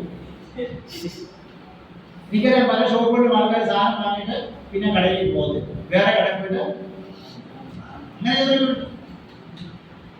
TC കടം ചോദിക്കരുത്, കടം കൊടുക്കരുത്, കടം വാങ്ങരുത്. RCA അടിസ്ഥാന നിയമങ്ങളുള്ളതാണ്. ഇടയ്ക്ക് ഓർമ്മിക്കണം TC കടം കൊടുക്കരുത്, കടം വാങ്ങരുത്, കടം ചോദിക്കരുത്. TCയുടെ ഒരു പൈസ കടം ചോദിച്ചാൽ പുള്ളി തരത്തില്ല. പുള്ളി പറഞ്ഞ എന്റെ ഇഷ്ടം പോലെ പൈസ തന്നിട്ടുണ്ട്, പക്ഷെ നിങ്ങൾ എന്ത് പുള്ളിയുടെ 1 രൂപ കടം ചോദിച്ചേ? പുള്ളി പറയും പൈസ കടം തരത്തില്ല, നീ വേണ്ട 2 കൊണ്ട് എനിക്ക് കാശ് കൊടുക്കേണ്ടത് അത് അല്ലേ? അപ്പൊ കടം തരുന്ന പേരും RCA അതിന്റെ പറഞ്ഞ കടം കൊടുക്കരുത്, കടം വാങ്ങരുത്, കടം ചോദിക്കരുത്. പക്ഷേ നമ്മുടെ ശീലം എന്താ? കടം വാങ്ങി ചോദിച്ചൊക്കെ ചെയ്യണ്ട. കാരണം എന്താ? വിശ്വാസമുള്ളതുകൊണ്ടാ. കാരണം സ്കൂളിൽ പഠിക്കുന്ന ടീച്ചർ 10-9 വരയ്ക്കാൻ പറഞ്ഞാൽ നമ്മൾ ഇങ്ങനെ നോക്കിയത് ടീച്ചർ തന്നെ പറഞ്ഞെന്താണ്? കടം വാങ്ങിക്കണം അല്ലേ? അന്ന് പറഞ്ഞ പരിപാടിയാണ് കടം വാങ്ങിക്കുന്നത്. അതുപോലെ കടം വാങ്ങാൻ ആരാ പഠിപ്പിച്ചത്? കണക്ക് ടീച്ചറാ പഠിപ്പിച്ചത്. ടീച്ചറുടെ വിശ്വാസം എല്ലാവരും ടീച്ചറുടെ വിശ്വാസമായിട്ട് ഇപ്പൊ നമ്മൾ ഏറ്റവും കൂടുതൽ ചെയ്യുന്നത് എന്താ? അപ്പൊ കടം വാങ്ങുന്ന ശീലം നമുക്ക് വന്നത് എന്താണ്? 10-9 0.9 അപ്പൊ പിന്നെ എന്ത് ചെയ്താൽ പറ്റത്തുള്ളൂ? കടം വാങ്ങിയത്. അപ്പൊ കടം വാങ്ങി ജീവിക്കുക എന്നുള്ളത് നമ്മുടെ ശീലമായിട്ട് മാറി. ഞാൻ മാറ്റാൻ പറ്റുമോ?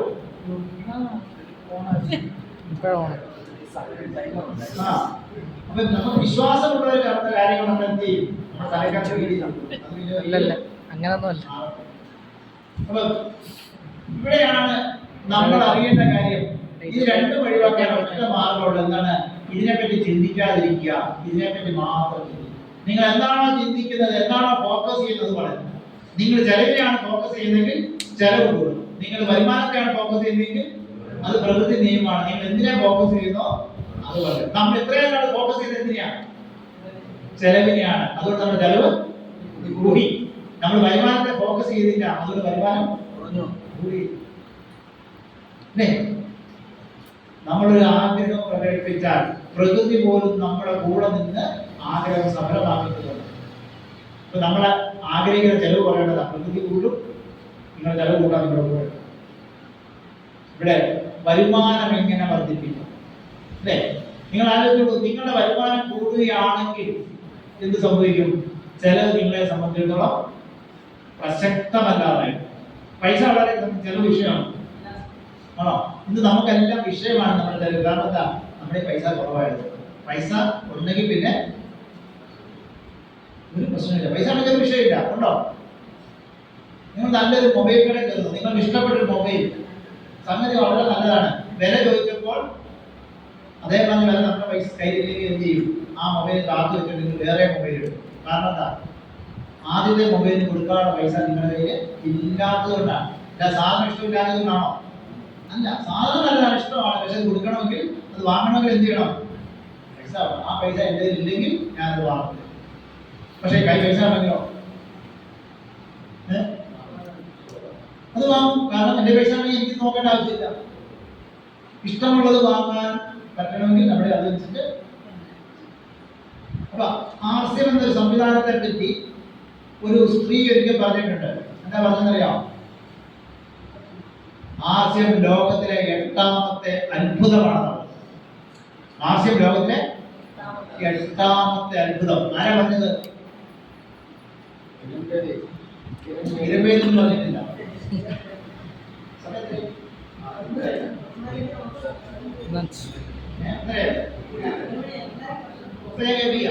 ഞാനല്ല പറഞ്ഞത്. ഒരു സ്ത്രീ ഒരിക്കൽ യൂട്യൂബിൽ അത് സെർച്ച് ചെയ്യാൻ കണ്ടെത്താം. അത് കേട്ടിട്ടുണ്ടത്?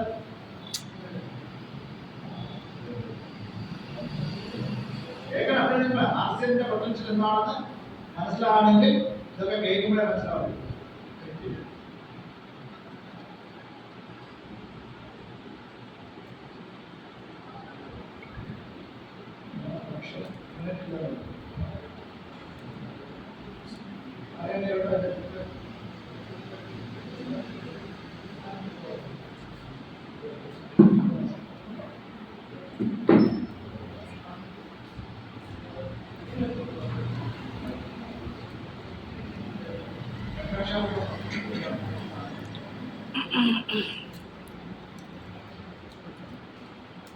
ആസിഫിനെ ലോകത്തെ 8ാമത്തെ അത്ഭുതം എന്ന് പറഞ്ഞു. പറഞ്ഞ ആളെ പേര് കേട്ടോ, എനിക്ക് മനസ്സിലാവും.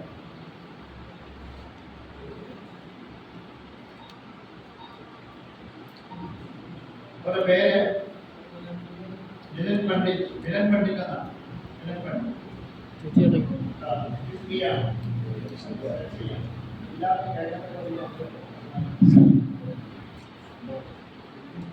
നിങ്ങളുടെ പേര് പറഞ്ഞു. മിലൻ പണ്ഡിറ്റ്.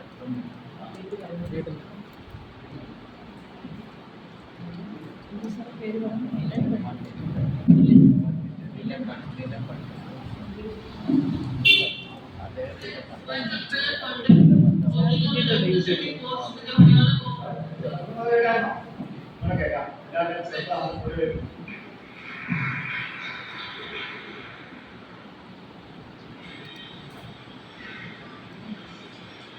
ओम शांति।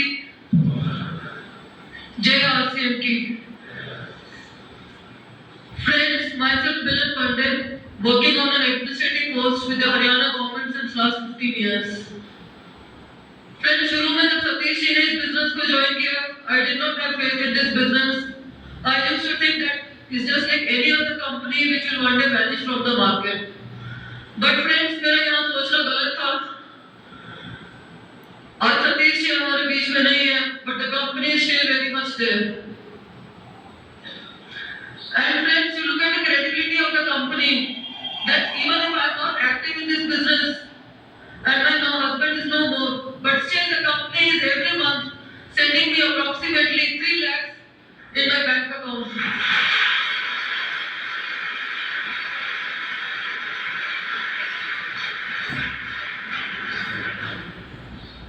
And friends, जो इनकम मुझे इस कंपनी से हर महीने प्राप्त हो रही है, I am being able to give very good education to my children. Friends, RCM आज मेरे बच्चों के लिए फादर का रोल अदा कर रहा है.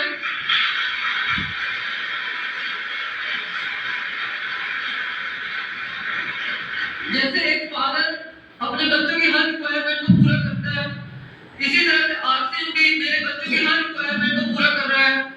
फ्रेंड्स, पिछले 1.5 साल से जब से सतीश जी हमारे साथ नहीं है, मुझे अपने बच्चों को ये कहने की जरूरत नहीं पड़ी कि हाँ बेटे, आज हमारे पापा हमारे साथ नहीं और मैं तुम्हें ये चीज नहीं लेकर दे सकती.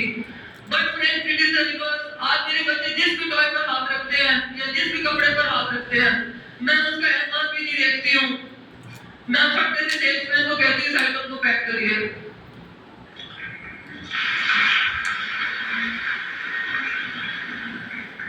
And personally speaking, friends, RCM आज मेरे लिए एक आत्मा अजूबा है. I consider RCM as the 8th wonder of the world.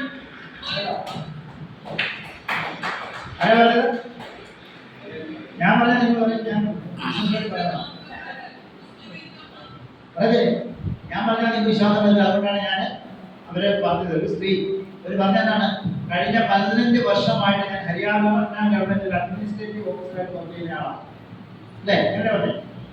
എൻ്റെ ഹസ്ബൻഡ് ആർസിഎം ജോയിൻ ചെയ്തപ്പോൾ ഞാൻ വിചാരിച്ചതാണ് ഒരു ദിവസം ഈ കമ്പനി ഇല്ലാതായിരുന്നു. പക്ഷെ അവർ പറഞ്ഞു, എന്താ പറഞ്ഞത്, ഇന്ന് കമ്പനി ഉണ്ട്, പക്ഷെ എൻ്റെ ഹസ്ബൻഡ് ജീവനോടെ ഇല്ല എന്നാ പറഞ്ഞത്. സംഭവിച്ചത് വേറെ ഹസ്ബൻഡിന്റെ പേരാണ് സതീഷ് പണ്ഡിറ്റ്. സതീഷ് പണ്ഡിറ്റ് എന്ന വ്യക്തി 2002 2003 ആസിഫിൽ ജോയിൻ ചെയ്തു. ജോയിൻ ചെയ്തപ്പോൾ അദ്ദേഹത്തിന് പറഞ്ഞു ആസിഫിൽ ജോയിൻ ചെയ്യണമെങ്കിൽ കിറ്റ് എടുത്ത് വേണം ജോയിൻ ചെയ്യാൻ. ഒരു കിറ്റ് എന്ന് പറഞ്ഞാൽ അതിനകത്ത് 3 പാൻറ് 3 തുണിയാണ്, 3 ഷർട്ടിന്റെ തുണിയാണ്. ആ കിറ്റിലേക്ക് നോക്കിയിട്ട് അദ്ദേഹം പറഞ്ഞു എനിക്ക് ഇത് പ്രയോജനപ്പെടുത്തില്ല, കാരണം ഞാൻ ഓർമ്മ വെച്ച റെഡിമെയ്ഡ് ഡ്രസ് മാത്രമേ ലഭിച്ചിട്ടുള്ളൂ, തയ്ച്ച ഒരു ഡ്രസ് ഞാൻ തന്നെ ലഭിച്ചിട്ടില്ല. അപ്പൊ ഇത് കൊണ്ടായാലും എനിക്ക് ഒരു പ്രയോജനം ഞാൻ ആസിഫിൽ ജോയിൻ ചെയ്തു. അപ്പോൾ ഇന്നത്തെ ഡയമണ്ട് സുരേഷ് അദ്ദേഹത്തിന് ആസിഫിന്റെ പ്ലാനെ കാണിച്ചു പറഞ്ഞു, നീ ഇത് ചെയ്താൽ നിങ്ങൾക്ക് കിട്ടാവുന്ന നേട്ടങ്ങൾ എന്താണെന്ന് അദ്ദേഹത്തെ പറഞ്ഞ് ബോധ്യമാക്കിയപ്പോൾ അദ്ദേഹം പറഞ്ഞു ഇന്ന് മുതൽ ഞാൻ തീരുമാനം എടുക്കുകയാണ്, ഇന്ന് മുതൽ ആസിഫിന്റെ ഡ്രസ് ധരിക്കുള്ളൂ. അന്ന് രാത്രി അദ്ദേഹം ഒരു ജോഡി ഡ്രസ്സ് ധരിച്ചു. അദ്ദേഹം 2 കിറ്റാണ് വാങ്ങി ജോയിൻ ചെയ്യാൻ, 2 കിറ്റ് വാങ്ങി. എന്നിട്ട് അദ്ദേഹം ജോയിൻ ചെയ്യാമെന്ന് അന്നത്തെ ദിവസം അദ്ദേഹം ചെയ്തു, ഒരു തയ്യൽക്കാരനെ കണ്ടുപിടിച്ച് ഒരു ജോഡി ഡ്രസ്സ് ധരിച്ചതിന് ശേഷം നെക്സ്റ്റ് ഡേ മുതൽ ആസിഫിന്റെ ഡ്രസ്സ് മാത്രം ധരിച്ചാണ് അദ്ദേഹത്തിന് ഫീൽഡിലേക്ക് ഇറങ്ങിപ്പോയത്. അതുവരെ റെഡിമെയ്ഡ് ഡ്രസ്സ്. അദ്ദേഹത്തിന്റെ വൈഫാണ് ഇപ്പോൾ പറഞ്ഞത്. അപ്പൊ ഹസ്ബൻഡിന്റെ കമ്മിറ്റ്മെന്റ് കേട്ടു. ആ കമ്മിറ്റ്മെന്റ് ഉണ്ടായ ഹസ്ബൻഡിന്റെ ഭാര്യ എന്താ പറഞ്ഞത്, എന്റെ മക്കൾക്ക് ആവശ്യം ഇന്ന് അച്ഛനെ പോലെയാണ്. ഒരച്ഛൻ ഒരു മകന്റെ മക്കളെ എന്തൊക്കെ ആവശ്യം നേടിക്കൊള്ളുന്നു അതൊക്കെ ഇന്ന് ആവശ്യം നേടിക്കൊടുക്കുന്നു. കാരണം അവർ പറഞ്ഞതാണ്, കഴിഞ്ഞ 1.5 വർഷമായിട്ട് എന്റെ അക്കൗണ്ടിൽ ഓരോ മാസവും 3 ലക്ഷം രൂപ വെച്ചാണ് ആസിഫ് ഇന്ന് വന്നുകൊണ്ടിരിക്കുന്നത്. എന്റെ ഹസ്ബൻഡ് ജീവിതത്തിൽ എന്നിട്ടും അവര് ആസിഫിലില്ലാതെ കണ്ടെന്നാണ് അവര് ഹരിയാന ഗവൺമെന്റ് അഡ്മിനിസ്ട്രേറ്റീവ് ഓഫീസറായിട്ട് വർക്ക് ചെയ്യാം. അവരാശം ചെയ്യുന്നുണ്ടോ? ഇല്ല. എന്നിട്ടും എന്റെ അക്കൗണ്ടിലേക്ക് മാസം 3 ലക്ഷം രൂപ.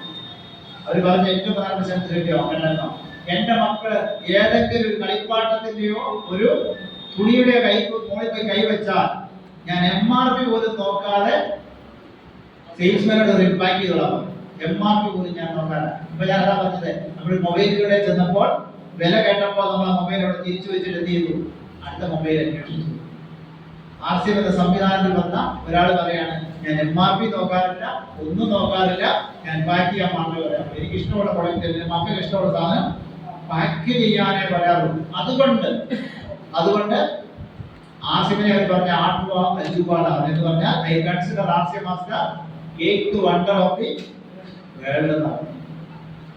അത് പറയാനുണ്ടായ സാഹചര്യം നിങ്ങൾ മനസ്സിലാക്കണം. അത് പറഞ്ഞ ആളെ അറിയണം, അല്ലെ? അവരുടെ ഹസ്ബൻഡിനെയാണ് അറിയേണ്ടത്. ആസിഫിൽ വളരെ കുറഞ്ഞ വർഷം 3.5 വർഷം വരെ അദ്ദേഹം ആസിഫിൽ ഉണ്ടായിരുന്നു. 3.5 വർഷം വരെ ആസിഫില്ല. പക്ഷേ അദ്ദേഹത്തിന്റെ കാലശേഷം അദ്ദേഹത്തിന്റെ മക്കൾ കിട്ടിയ ഭാഗ്യം ആലോചിച്ചു.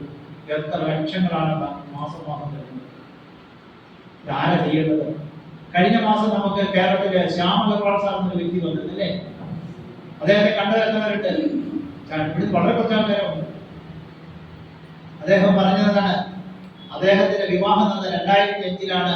വിവാഹം കഴിഞ്ഞപ്പോൾ ഭാര്യ വീട്ടിലും അദ്ദേഹം 600 കിലോമീറ്റർ ദൂരെയാണ് ജോലി ചെയ്തുകൊണ്ടിരുന്നത്. മാസത്തിൽ 2-3 പ്രാവശ്യം മാത്രമേ വീട്ടിലേക്ക് വരുന്നുള്ളൂ. ഭാര്യ ഒരു സ്ഥലത്ത്, ഭർത്താവ് ഒരു സ്ഥലത്ത്. അപ്പോഴാണ് അനിയൻ അതിനകത്ത് എന്ന് പറയുന്നത്, ഇതെന്തൊരു ജീവിതമാണ് അല്ലേ? ഭർത്താവ് ഒരിടത്ത്, ഭാര്യ ഒരിടത്ത്, മാസത്തിൽ 1-2 ദിവസം അല്ലെങ്കിൽ 3-4 ദിവസം കാണത്തുള്ളൂ. എന്റെ ഒരു പരിപാടി ഉണ്ട്. ആ പരിപാടി സ്വീകരിച്ചാൽ നിങ്ങൾ ആഴ്ചയിൽ ഒരു മാസത്തിൽ 3-4 ദിവസം മാത്രം പുറത്തു പോയാൽ മതി, ബാക്കി സമയം ഒന്നിച്ചിരിക്കാം. അത് കേട്ടപ്പോൾ ഏത് ഭാര്യയ്ക്ക് ഇഷ്ടപ്പെടാതിരിക്കുക അല്ലേ? അപ്പൊ പിന്നെ ഭർത്താവിനോട് പറഞ്ഞു, ജോലിയൊക്കെ റിസൈൻ ചെയ്തോളൂ, നമുക്ക് അനിയൻ പറഞ്ഞ പരിപാടി ചെയ്യാം അല്ലെ? അങ്ങനെ പറഞ്ഞേ. അങ്ങനെ അനിയൻ പറഞ്ഞ പരിപാടി ചെയ്തു.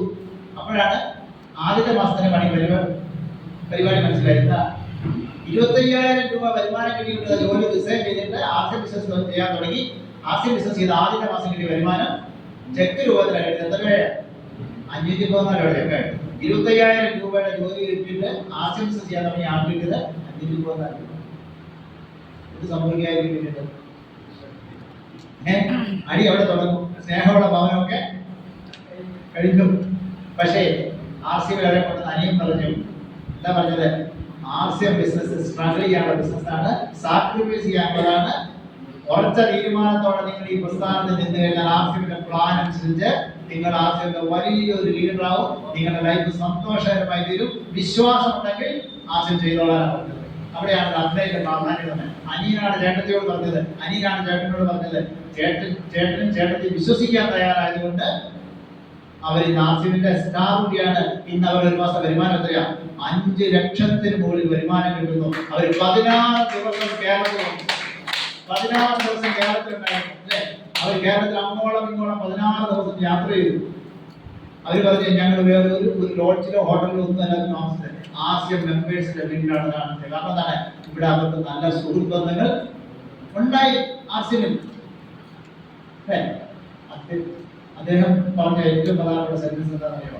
എന്റെ മകൻ ജനിച്ച ദിവസം മുതൽ ഇന്ന് വരെ എനിക്ക് ടെൻഷൻ ഉണ്ടായിട്ടില്ല. എന്റെ മകൻ ജോലി കിട്ടുമോ, ജോലി കിട്ടാതിരിക്കുമോ, പഠിക്കുമോ, പഠിക്കാതിരിക്കുമോ, യാതൊരു ടെൻഷൻ ഞാൻ അനുഭവിച്ചില്ല.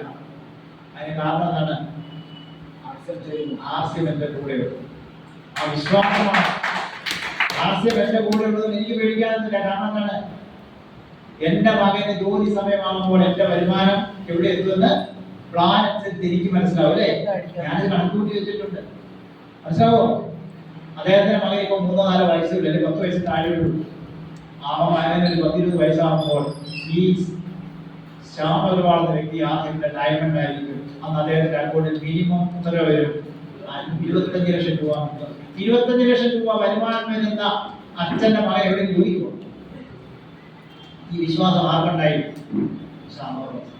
പക്ഷെ 2005 വിശ്വാസം ഉണ്ടായിരുന്നോ? അപ്പയുടെ വാക്കുകൾ മാത്രം വിശ്വസിച്ച് ആർസിഎമ്മിൽ വന്ന അപ്പേനാരാ? സ്വന്തം സഹോദരൻ പറഞ്ഞത് കേട്ട ആർസിഎമ്മിൽ വന്ന. ഈ വിശ്വാസമാണ് നമുക്ക് വേണ്ടത്. ഈ വിശ്വാസം ഉണ്ടെങ്കിൽ ആർസിഎം നിങ്ങൾക്ക് വിജയിക്കാൻ പറ്റും. നിങ്ങളുടെ വരുമാനം കൂട്ടുക എന്നല്ലാതെ മറ്റൊരു മാർഗവുമില്ല അല്ലേ? വരുമാനം കൂട്ടാൻ എന്ത് ചെയ്യണം? ആർസിഎം എന്ന ബിസിനസ്സിൽ, ആർസിഎം ബിസിനസ് അല്ല, ഇന്നത്തെ കാലത്ത് ജീവിതത്തിൽ വിജയിക്കണമെങ്കിൽ 3 കാര്യങ്ങൾ ചെയ്യണമെന്ന് ഞാൻ പറയാറുണ്ട്. അതിന് ഞാൻ 3 പറഞ്ഞ ഒറ്റ പേരാണ്. 3 സി. ജീവിതത്തിൽ വിജയിക്കണമെന്ന് ആർക്കെങ്കിലും ആഗ്രഹം ഉണ്ടെങ്കിൽ ഈ 3 സി ആണ് വേണ്ടത്. ഒന്നാമത്തെ സി എന്താണെന്നറിയോ? അത് അവനവൻ ചിന്തിക്കുക, അവരോ കൊണ്ടുപോകുന്നത്. ഒന്നാമത്തെ സി എന്താണെന്നറിയോ? ആർക്കും ഒന്നാമത് വേണ്ടത് എന്താണ്? Common sense. ജീവിതത്തിൽ വിജയിക്കേണ്ട ആദ്യം വേണ്ടതാണ് കോമൺ സെൻസ്. സാമാന്യ ബുദ്ധി എന്ന് മലയാളത്തിൽ. ഇതില്ലാത്ത ആരും കണ്ടിട്ട് കൈവക്കാം. എല്ലാവരും കൊണ്ടോ? കോമൺ സെൻസ് മതി ഇന്നത്തെ കാലം ജീവിക്കാൻ. അപ്പൊ ഒരാളുടെ ജീവിതത്തിൽ വിജയിക്കുന്നില്ലെങ്കിൽ അടുത്തല്ല കോമൺ സെൻസ് ഇല്ലാത്തവരാണ് വിജയിക്കണം.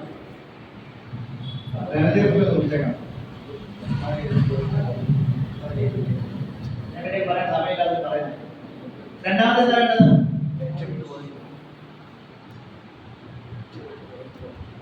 കോൺസെപ്റ്റ്. രണ്ടാമത്തെ ആശയം, ഒരു പുതിയ ആശയം അല്ലെ?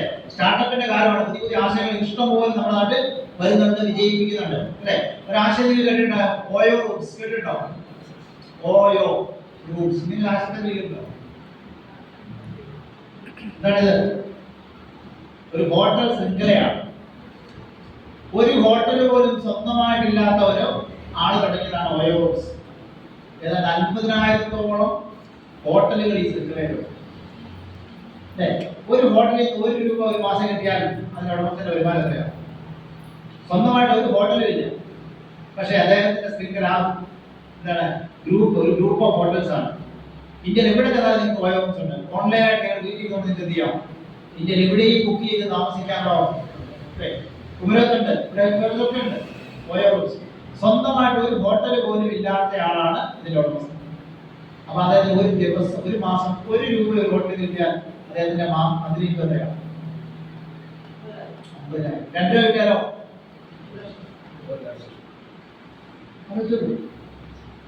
ഹോട്ടലിൽ സ്വന്തമായിട്ടില്ല, ഒരു സോഫ്റ്റ്വെയർ മാത്രം ഇന്ത്യയിലെ ഹോട്ടലുകളെ കൊണ്ട് കണക്ട് ചെയ്യുന്നു.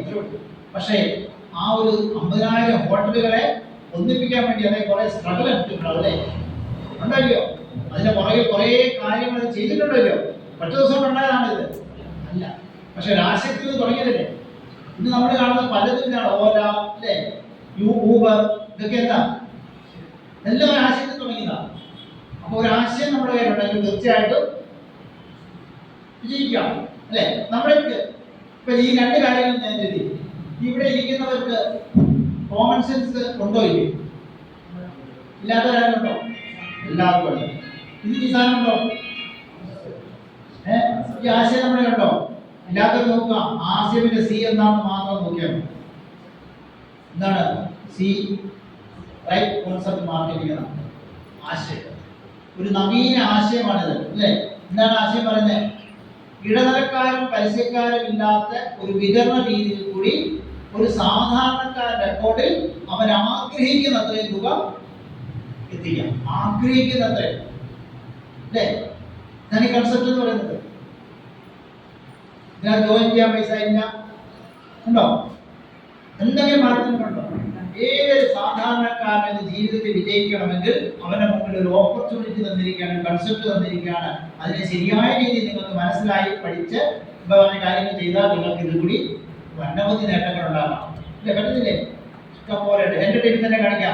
മണികണ്ഠൻ സാർ എല്ലാവർക്കും അറിയാം. വീണ മണികണ്ഠൻ ദമ്പതികൾ 13-ാമത്തെ വയസ്സിൽ മേക്കാട് പണിക്ക് ഇറങ്ങിയാണ്. നമ്മളാണ് മേക്കാട് എന്ന് പറഞ്ഞാൽ എന്താണ്? മേസ്ത്രിയുടെ കൂടെ അല്ലേ? മേക്കാട് പണി 13-ാമത്തെ വയസ്സെന്ന് പറഞ്ഞാൽ കുട്ടിയുടെ വിദ്യാഭ്യാസത്തിലാണ് ജീവിച്ചു. ജീവിത പ്രാരാബ്ദം കൊണ്ട് അതായത് 13-ാമത്തെ ചെറിയ കുട്ടി, 13 വയസ്സുള്ള ഒരു കുട്ടി ജീവിത പ്രാരാബ്ദം കൊണ്ട് മേക്കാട് പണിക്ക് ഇറങ്ങുകയാണ്. ആ മേഖലയിൽ 28 വർഷം അദ്ദേഹം ജോലി ചെയ്തു. 28 വർഷം ജോലി ചെയ്തു. ആ 28-ാമത്തെ വർഷം പോലും അദ്ദേഹത്തിന് ഒരു മാസം കിട്ടിയ ഏറ്റവും കൂടുതൽ വരുമാനം 25,000 ഒരു മാസം വരുമാനം 25,000. ഒരു ദിവസം ലീവ് എടുത്താൽ അത് വരുമാനം ഇല്ല. അതിനിടെ കുറേ രോഗങ്ങൾക്ക് തെറ്റിച്ചു. ആ 7 വർഷങ്ങൾക്ക് മുമ്പ് അദ്ദേഹം ആശുപത്രിയിൽ കടന്നു വന്നു. ഈ കൺസെപ്റ്റിനെ സ്വീകരിച്ചു. കഴിഞ്ഞ മാസം, അതായത് ഈ മാസം 7-ാം തീയതി വൈകുന്നേരം അദ്ദേഹത്തിന് അക്കൗണ്ടിൽ വന്ന വരുമാനത്തെ എത്രയോ? 79,000 രൂപയാണ്. 28 വർഷം ജോലി ചെയ്തതിൽ നിന്നും അദ്ദേഹം ഒരു മാസം മാക്സിമം 25,000 രൂപ. പക്ഷേ 7 വർഷങ്ങൾക്ക് മുമ്പ് ഈ കൺസെപ്റ്റിനെ സ്വീകരിച്ച ആളുടെ അക്കൗണ്ടിൽ ഒരു മാസം 79,000 രൂപ. കൺസെപ്റ്റ് മോശമാണ്. ഈ കൺസെപ്റ്റാണ് നമുക്ക് TC തന്നത് അല്ലേ? അപ്പൊ ഏതൊരു സാധാരണക്കാരനും വേണമെങ്കിൽ ഈ കൺസെപ്റ്റ് വഴി രക്ഷപ്പെടാം. അപ്പൊ കൺസെപ്റ്റ് വളരെ പ്രധാനപ്പെട്ടതാണ്. കോമൺ സെൻസും കൺസെപ്റ്റും പറഞ്ഞു. ഇനി എന്താ വേണ്ടത്? മൂന്നാമത്തെ കാര്യം വളരെ പ്രധാനമാണ്. മൂന്നാമത്തെ സി എന്താണെന്നറിയാമോ?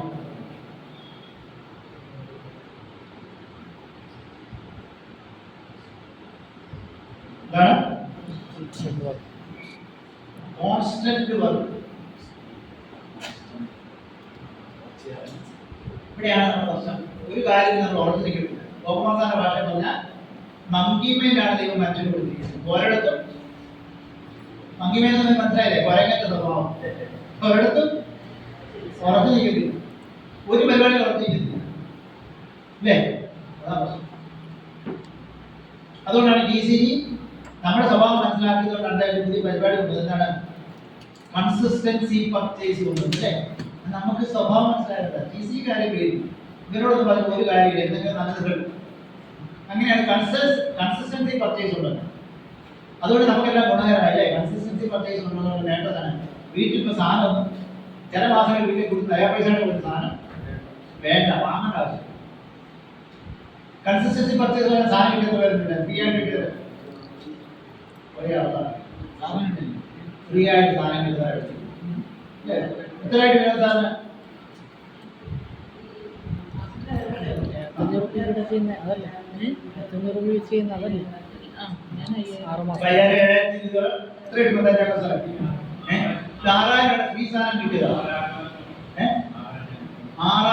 രൂപയുടെ സാധനം ഫ്രീ ആയിട്ട് ആദ്യത്തെ TC അദ്ദേഹത്തിന് സമ്മാനമായിട്ട് കൊടുത്തു. എന്തിനാ കൊടുത്തത്? 6 മാസം വീട്ടിലേക്ക് സാധനങ്ങൾ വാങ്ങി 6,000 എടുത്താണ് ഫ്രീ ആയിട്ട്.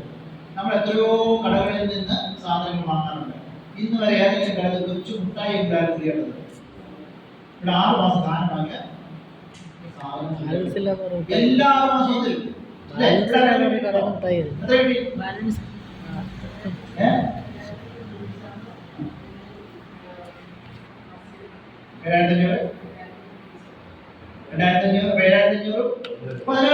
ഫ്രീ ആയിട്ട്.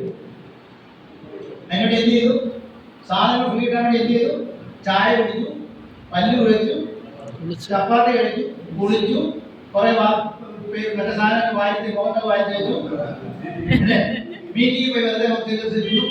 ഇങ്ങനെ അങ്ങോട്ടേക്കാണ് പറഞ്ഞത്. എല്ലാം 14,000 സാധനം ഫ്രീ ആയിട്ട്. ഇനി 6 മാസം കഴിയുമ്പോൾ വീണ്ടും കൊടുക്കും.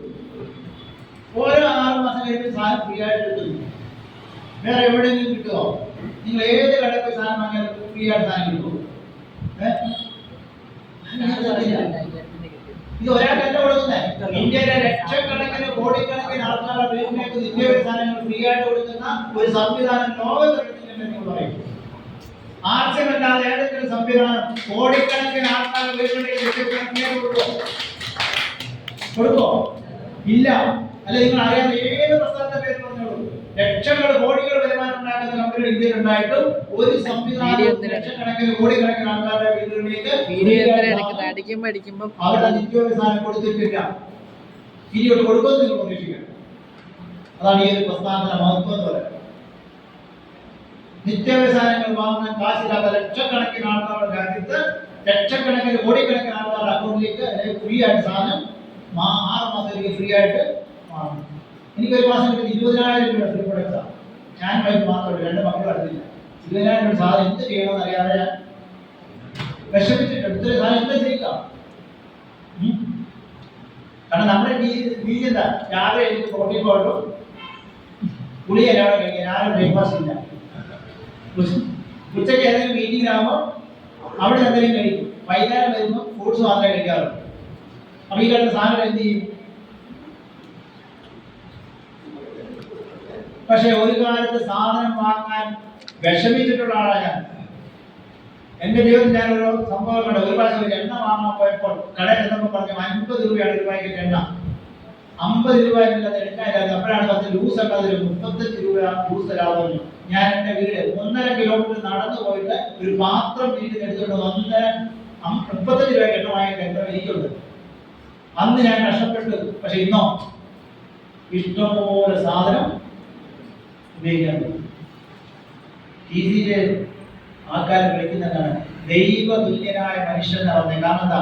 നമ്മൾ ദൈവത്തോട് ഒരു കാര്യം ചോദിച്ചാൽ ദൈവമാണ് നമുക്ക് തരുന്നത്. പക്ഷേ ദൈവത്തോട് ചോദിക്കുമ്പോൾ ദൈവം ആര് വഴി നമുക്ക് തരുന്നു? TCG വഴി നമുക്ക് തരുന്നു, അല്ലേ? അതുകൊണ്ടാണ് മനുഷ്യൻ TCG ദൈവതുല്യനായ മനുഷ്യൻ തന്നെ വിളിക്കുന്നത്. ചോദിക്കുന്നതെല്ലാം നമുക്ക് തരുന്നു. നിങ്ങൾ ആരോഗ്യം ചോദിച്ചോളൂ. ദൈവത്തോട് ആരോഗ്യം ചോദിച്ചാൽ TCG തരും. കഴിഞ്ഞ ദിവസം ഞാൻ കോട്ടയത്ത് അടിച്ചിറയില്ല, നമ്മുടെ 101 മൈൽ നമ്മുടെ അതിരമ്പഴക്കുള്ള വഴിയാണ്, ഷോർട്ട് കട്ടാണ്. MC റോഡിൽ ഇങ്ങനെ പോവാണ്. അവിടെ ഒരു കഴിഞ്ഞ ശനിയാഴ്ച ഞാൻ സുഭാഷ് ഉണ്ടായിരുന്ന ഒരു ഡിസ്പ്ലേ ആയിട്ട് ഇനാഗുറേഷൻ പോയതാണ്. ഇപ്പൊ ഞാൻ ചോദിച്ചു ആസിഡ് ഉൽപ്പന്നം ഉപയോഗിച്ച് ആരോഗ്യം ആരെങ്കിലും ഉണ്ടെന്ന് ചോദിച്ചപ്പോൾ ഒരാൾ പ്രായം 50 വയസ്സുള്ള ഒരാളെ എഴുതിച്ചിട്ടുണ്ട്. സാറേ കൈകൊട്ടി. ഇപ്പൊ ഞാൻ പറഞ്ഞു, സാറിനെ എനിക്കറിയില്ല, സാറൊന്ന് വന്നതിൽ അനുഭവം പറയാറുണ്ട്. അദ്ദേഹം പറഞ്ഞതാണ്, എന്റെ വീട്ടിലേക്ക് 2 സ്ത്രീകൾ കടന്നു വന്നു. അവര് വന്നിട്ട് എന്റെ വൈഫിനോട് സംസാരിച്ചു. വൈഫിനോട് ചോദിച്ചു എന്താ പ്രശ്നം? വൈഫ് പറഞ്ഞു, എന്റെ 2 കാലും എനിക്ക് കഴുകാൻ പറ്റത്തില്ല. കാരണം എന്റെ കാല് കഴുകിയാൽ, കാല് വെള്ളമിട്ട് കഴുകിയാൽ കാലിൽ നിന്ന് കറുത്ത കളർ വരുന്നോ സാധനം ഇങ്ങനെ കാല് കഴുകാൻ പറ്റാത്ത സ്ത്രീകൾ ചോദിച്ചു. അവരുടെ തൊലിയും വെള്ളം എല്ലാം കൂടെ എന്ത് ചെയ്യുന്നു? ഇങ്ങനെ ഒഴുകുകയാണ്. അതുകൊണ്ട് കാല് കഴുകില്ല. അപ്പൊ അവര് ഇവരോട് എന്താ സംഭവിക്കുന്നു എന്താണെന്ന് അറിയില്ല. മെഡിക്കൽ കോളേജിലെ ട്രീറ്റ്മെന്റാണ്. മെഡിക്കൽ കോളേജിലെ ഡോക്ടർമാർ പറഞ്ഞു ഇവരുടെ ചികിത്സയില്ല. അതുകൊണ്ട് ഇവർ ചെയ്തു പുറത്തു പോയിട്ട് ഒരു ഹോസ്പിറ്റൽ കാറ്റാസിലെ മറ്റു ഡോക്ടറെ എടുക്കുന്നു. ആ ഡോക്ടറോട് ചോദിച്ചപ്പോൾ ഡോക്ടർ പറഞ്ഞു മെഡിക്കൽ കോളേജിൽ നിന്ന് പറഞ്ഞു ഞങ്ങൾ അയക്കോ ഞങ്ങൾക്ക് പറയാനില്ല, അതുകൊണ്ട് ഇതിന് പ്രത്യേകിച്ച് ചികിത്സയൊന്നുമില്ല. സ്ത്രീ പറയാണ് എന്റെ കാല് ഒരിക്കലും കഴുകാൻ പറ്റില്ല. കാല് കഴുകിയാൽ കാലിൽ നിന്ന് കഴുകിയിട്ട് കറുത്ത കളറുള്ള എന്തോ ജാബ് ഇങ്ങനെ ചിന്തിച്ചു. അപ്പോഴാണ് ഈ 2 സ്ത്രീകൾ, ഒന്ന് ശോശാമ്മ, കോട്ടയത്തുള്ള ശോശാമ്മയുടെ പിന്നെ ഒരു 70 വയസ്സുള്ള പ്രായമുള്ള ജാനകി കൃഷ്ണൻ, അല്ലേ? ജാനകി കൃഷ്ണൻ എന്താണ്? 2.5 വർഷക്കാലം ബെഡിൽ എഴുന്നേക്കാതെ കിടന്ന സ്ത്രീയാണ്. ആസിയുടെ പ്രൊഡക്റ്റ് ഉപയോഗിക്കുന്നവര് ആരും പൂർണ്ണമായിട്ട് സോപ്പിട്ടു. മുട്ടുചാർജ് BJ ഒക്കെ നടക്കുന്നിപ്പോ. ഇവർ 2 പേരുമാണ് അവരുടെ വീട്ടിൽ ചെന്നത്. അപ്പോഴാണ് പറഞ്ഞത്. അപ്പൊ അവര് പറഞ്ഞു, അവരോട് ചോദിച്ചു എനിക്ക് സുഖപ്പെടുവാ, ഞാൻ സുഖപ്പെടുവാ. അവർ പറഞ്ഞു നമ്മുടെ കുറച്ച് പ്രൊഡക്റ്റ് ഉണ്ട്, എനിക്ക് ഉപയോഗിച്ച് നോക്കും, ഉപയോഗിച്ചാൽ ഒരു പക്ഷേ സുഖപ്പെടാൻ ഞങ്ങളുടെ അനുഭവം വെച്ച് സുഖപ്പെടാനുള്ള സാധ്യത ഉണ്ടെന്ന് പറഞ്ഞു. അവർ പ്രൊഡക്റ്റ് കൊടുത്തു. ആസിഡ് അവിടെ കുടിക്കാൻ പറഞ്ഞു. അതിനുശേഷം മഞ്ഞൾപ്പൊടിയും മുട്ടുചാർജ് SYയുടെ പൊട്ടിച്ച് കാലം വെട്ടാൻ പറഞ്ഞു. അവരാ മുട്ടുചാർജ് SYയും തവിടെണ്ണയും കൂടെ മിക്സ് ചെയ്ത് കാലം വെട്ടാൻ പറഞ്ഞു. കാലം പിടിക്കുന്നില്ല, വെട്ടാൻ പറ്റുന്നില്ല. അപ്പൊ അവരോട് പറഞ്ഞ കാര്യം വെച്ചുള്ളൂ, ആസിഡ് നല്ലൊരു ഉപ്പുണ്ട്, വെള്ളത്തിൽ കലക്കിയതിനു ശേഷം തുണി അതിനായിട്ട് നന്നായിട്ട് നനച്ചിട്ട് ചുറ്റിക്കെട്ടാൻ പറഞ്ഞു. അല്ല ഒന്നും ചെയ്യാൻ പറ്റത്തില്ല, അങ്ങനത്തെ ഒരു അവസ്ഥയിലാണ്. അങ്ങനെയാണ് അവർ അത് കിട്ടുന്നു. ആസിഫിന്റെ ന്യൂട്രിചാർജ് വുമൺ, ന്യൂട്രിചാർജ് വെജോബേഗ, പിന്നെ ഗാമാവിസ്മോൾ, ഈ 3 പ്രൊഡക്റ്റ് അവർ സ്ഥിരമായിട്ട് വരുന്നു. 6-7 മാസമായി. അദ്ദേഹം പറഞ്ഞു എൻ്റെ വൈഫിന്റെ 90% പ്രശ്നങ്ങളും പരിഹരിക്കപ്പെടുന്നതാണ്. 90%. ഇനി 10% ഉള്ളൂ അദ്ദേഹം പൂർണ്ണമായിട്ട് അത് സുഖപ്പെടുന്നതാണ്. എന്നാൽ എൻ്റെ വൈഫിന്റെ ഈ കാല് കഴുകാൻ പറ്റുമെന്നാണ് ഒരനുഭവം. ആർട്ടിന്റെ പ്രൊഡക്റ്റ് ഇതുപോലെ എത്ര അനുഭവങ്ങൾ ഇവിടെ ആർട്ടിന്റെ ഉൽപ്പന്നം ഉപയോഗിച്ചിട്ട് എന്തെങ്കിലും അനുഭവം പറയാൻ പറ്റുന്ന കാര്യമുണ്ടോ ഇവിടെ? അറിയാമോ?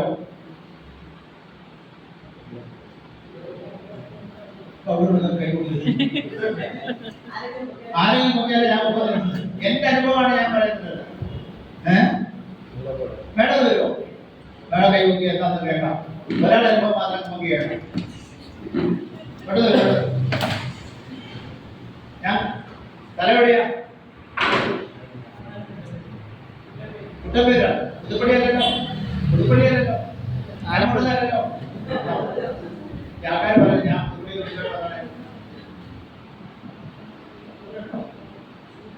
നമസ്കാരം, എല്ലാവർക്കും നമസ്കാരം. ജയാശ്യം.